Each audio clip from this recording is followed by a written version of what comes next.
All right, so now off of my door, what I'm going to do is I'm going to measure the angle of the bottom receding edge of where the floor plane and the wall plane meet, and so that receding edge that's heading towards our vanishing point, all right?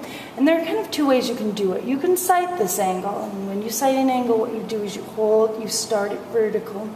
You hold your measuring stick very straight, and then you simply rotate. Rotate your wrist, rotate your thumb,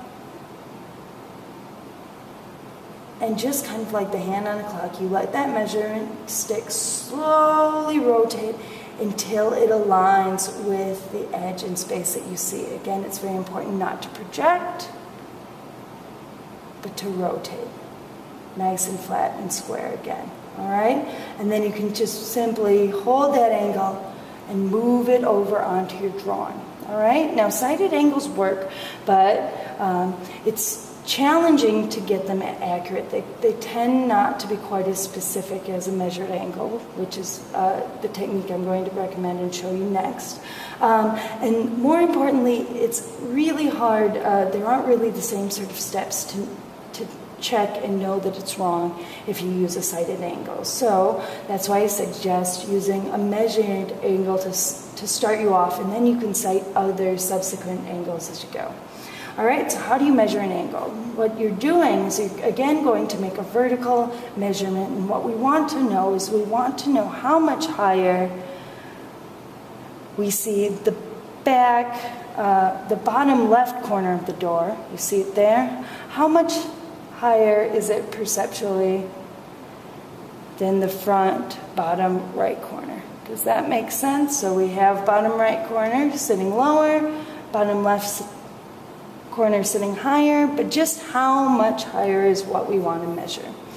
All right, so what you're going to do is in space, first what you're going to do is you're going to make sure you're measuring from the same position as you did last time by aligning the door within the space of your first measurement. So look for your measured line at the bottom and align the top of your measuring stick with the top of the door at the top, and just make sure that you are starting from the same position you did last time. You switch positions, you're going to get a shifted scale, and everything's going to snowball into a state of wrongness from there. So do this trick first, all right? Then what you're going to do is you're going to start moving your measuring stick down, and you can just kind of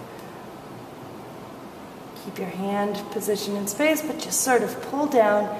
And then what you want to do is you want to get the top of your measuring stick to align with the bottom right or left-hand corner of the door, all right?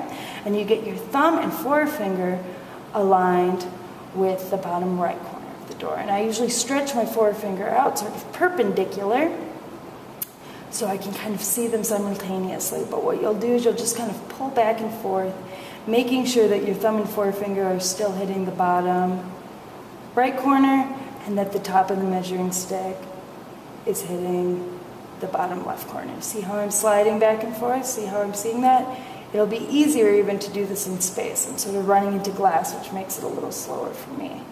All right, once you get that measurement,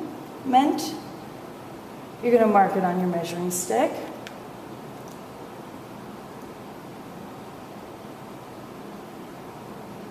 Overshot it just a little bit because I was having to measure on that glass, so I'm going to pull it up. All right, and then you're going to pull it over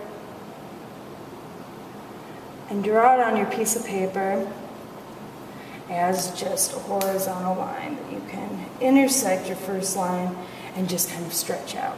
All right, now what we're going to be able to do is we're going to be able to connect that bottom corner to this line, and that's going to help us figure it's going to determine the angle of that receding edge, all right? But right now we don't know at what point it's going to intersect the line. So we need one more measurement, which is a very easy one to do, and that's just the width of the door, all right? So you're going to get yourself at proper scale, make sure you're still seeing the top of the door, the bottom of the door in that same space on your measuring stick, and then you're just going to rotate your measuring stick horizontally and pull back so you measure a horizontal width. All right?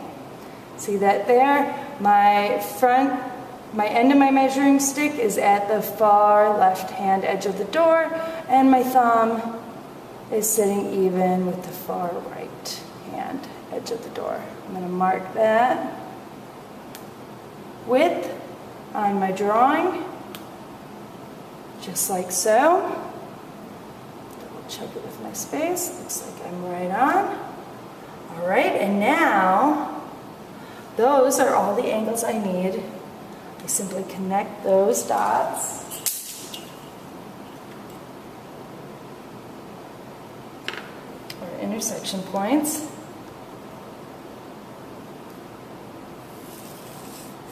And stretch along diagonal out. All right, now you can sight that angle. You can hold your measuring stick up to that diagonal, pull it into space, and make sure that those angles are relating. Looks like my measurement is pretty sound, which is good.